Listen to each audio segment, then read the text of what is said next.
Hello all, this is Barbara Mann from Your Empowered You, and welcome to our short video on You Landed an Interview and Now It's Your Time to Shine. So in this video, we're going to be talking about how you can set yourself apart in any type of interview environment, whether it's for an internal position or for an external type of position, meaning that you are new to the company. So a lot of the tidbits we're going to be talking about come from my experience of interviewing thousands and thousands of people over the years, from individual contributor all the way to management. So these tips, some of them may be self-evident, but I can tell you the reason that I'm discussing them is because there's sometimes a trend on these little tidbits. So we're going to be talking about what we can do before the interview, during the interview, and some tips on after the interview. So let's talk about how you can really prepare before the interview to set yourself apart right out of the chute. So if you're an external candidate and you don't know the people in the company, make sure you research the company, their culture, their core values, the products and services that they offer. The more you know, the better. And the reason being is because you also want to make sure that this company is a good fit for you. Is it aligning with your core values and what you're all about? So it's a win-win. The more that you know that you are aligned with the company, and the more that you can convey that you know something about the company, the better. So the more you know, the better. More importantly is know what the position entails. Understand the qualifications, the requirements on what this position is all about. So I've had experience where I've asked someone, do you know what the position's about? And they say, no, I don't know. Can you tell me a little bit about it? I can tell you that's a turnoff. So you want to make sure that you kind of understand what the positions entail. The more that you know about the position, the more research you do, the better it is that you really want this position. Okay, so you want to be conveying that you know what the company's about, you know what the position's about, and you want the job. Okay, so the day of the interview, make sure you arrive a little bit early, but not too early. That's important. So the folks, in my experience, who've arrived 30 minutes early, I can tell you as a hiring manager, it kind of stresses you out a little bit, like, oh my gosh, they're waiting for me. The sweet spot is about 10 to 15 minutes max. So you want to make sure that you plan ahead. Any traffic, where's the building to have the interview, especially if you're in a campus environment. Who are you meeting with and where? Because most likely you're going to have to convey that information to the receptionist.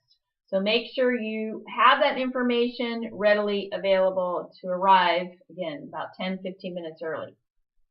Dress appropriately. Yes, I know that sounds self-evident. Why am I talking about it? Because sometimes people don't dress appropriately, especially if you're interviewing for a position within your own company. But take this seriously. Dress professionally, dress appropriately. Turn off your phone. There's nothing more annoying than a phone going off in the middle of an interview. So make sure that your phone is turned off during the whole entire interview. You don't want those kinds of disruptions going on. There's certain things to bring. So you want to make sure you bring a copy of your resume. The hiring manager probably has it, but wonder if they don't. You want to make sure that you have a copy of your resume, references if needed, anything previously requested, such as an application, a non-disclosure type of agreement, whatever has been requested, make sure you bring those things. A notepad to write notes. So, writing notes during an interview, when I see a candidate writing notes, shows me that they're interested, they're engaged. So you want to make sure that you're writing notes and you have something to write on, obviously, during the interview. The next thing I'm going to talk about is something that I saw a couple of times in my interviewing experience that really set candidates apart. And that was they brought in like a little booklet of their accomplishments or certificates, things that really set themselves apart, such as customer compliments, awards that they had at their jobs, whatever it looked like, they had in these little books. So you want to potentially think about tooting your own horn. And it wasn't somebody who was being like a super bragger. They were just saying, hey, here are my accomplishments. They're selling themselves. They weren't arrogant about it. It was just kind of selling themselves a little bit. And that's exactly what you're doing in an interview. Okay. So now you've arrived at the interview and they're showing you to the meeting room. So make sure, a few self-evident type of things, but I'm bringing it up for a reason, is that you have a firm handshake to the hiring manager, okay? Not those flimsy little things. Some people go very flimsy. No, just a firm handshake, not one to break the hand. I have small hands. I'm pretty petite, but just one that's a firm, professional handshake. Make sure you're smiling and you're enthusiastic. Again, you're trying to sell yourself. This is a first impression. So you want to be aware of how people are perceiving you, okay? Don't swear, even if it's a relaxed sort of interview and perhaps the hiring manager if an internal candidate. Avoid the swearing. It's just not a good idea. You want to maintain that professionalism at all times. But you do want to be yourself, minus the swearing if you tend to swear, especially obviously no F-bombs.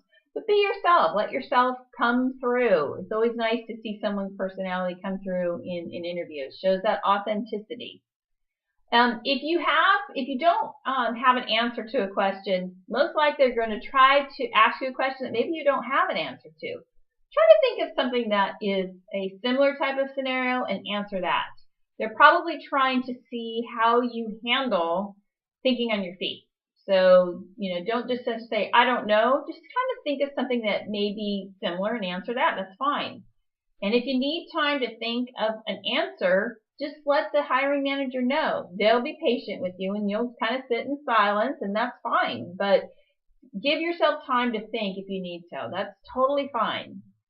Keep your nose clean. So avoid talking poorly about your prior employer, your coworkers, your managers. Really, hiring managers don't want to hear that. And why? Because if you're going to talk about the folks in your old job, you're probably going to have a tendency to talk about people in a new job. So make sure that you avoid talking poorly. You can word things in such a fashion that people will understand that maybe it wasn't a right fit for you. Maybe the culture wasn't a right fit. So just be careful of how you're conveying your experience if it was a poor one with your prior company. It's very important, okay? At the end of the interview, the hiring manager will definitely say, do you have any questions for us? Now, I can say that sometimes people would ask, well, what's the salary? When can I start? Those are your normal ones. The ones that that resonated the most with me, like someone who really cared and was trying to understand if this was the right fit for them, they asked, what's the company culture all about? I read this. Can you tell me more about it? What's the future of your company? Why do you love working for the company? These are questions that they would ask the hiring panel, the hiring managers. What kind of career paths do you offer? Tell me about the onboarding process and the training program. And what are my next steps to ensure I get this job? What can I do next to make myself the obvious choice? So these are just some questions that you can ask, but make sure you ask some questions at the end of the interview. When a candidate says, no, I don't have any questions, it doesn't show that they really want the job and they're really engaged. Okay? Always, always be honest. So make sure that however you answer your questions, you're always honest, because usually people get sniffed out if they're dishonest. And needless to say, that is not a characteristic that you want in your company. And always maintain your confidence. So you want to convey that you're very confident without being arrogant. I've seen the arrogant side where someone is just bragging about themselves. It's a total turnoff. But you do want to exude confidence. Okay, even if you have no experience, you want to exude confidence in who you are. You're comfortable with yourself. So you want to exude that confidence without being overly arrogant. There's a big difference there. Okay. So after the interview, a couple of things. Make sure you thank the hiring managers for their time and consideration. Most people do that, but make sure that you keep that mental note in there. You're thanking people for their time. The kicker, the next item we're going to talk about, sending a thank you sentiment. I can tell you that completely set people apart. Not everybody does that. Actually, a very small minority of folks sent either an email or a card. But when I did get them, it really set that person apart. And it wasn't necessarily that maybe I didn't think they were the right candidate for the position that I was interviewing them for. But a lot of times, the folks who really set themselves apart I may have thought of them for a different position in a different department with a different hiring manager, and I would pass their name on to that person. So even though you may be interviewing for a certain position, if you do these little tips, you do it all correctly, sometimes, a lot of times, your names will get passed on to another hiring department. That happened oodles and oodles and oodles of times in my career. So make sure you also follow up, but you want to allow yourself enough time. You don't want to call the next day and say, okay, where are we on the status?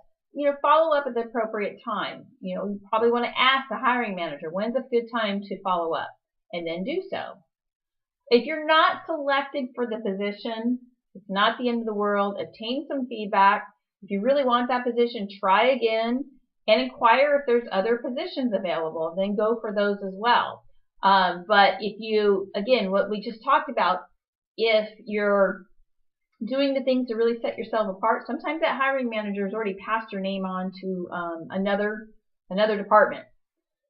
So let's wrap this up and have some key points. So the key points that I want to stress is do your research on that company and the position.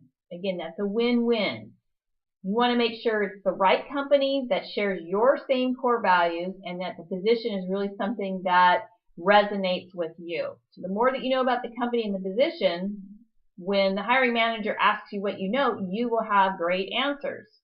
Be on time and dress appropriately. Again, you are trying to convey what you're all about on that perception. And perception is about being on time, dress appropriately, how you're conveying how you're communicating with the hiring manager, your facial expressions, all of that goes into the perception. And guard your perception. This is someone's first impression of you. So make sure that you are acting as you want to be perceived. That's important. Act as you want to be perceived. Ask questions at the end. The last thing you want to say is, no, I don't have any questions. Ask about how the hiring managers, maybe their career paths. We discussed a few questions that you can ask, but don't ask too many. I should have also included that. You don't want to ask more than 3 tops. Any more than that, and it starts getting the interview starts getting a little long.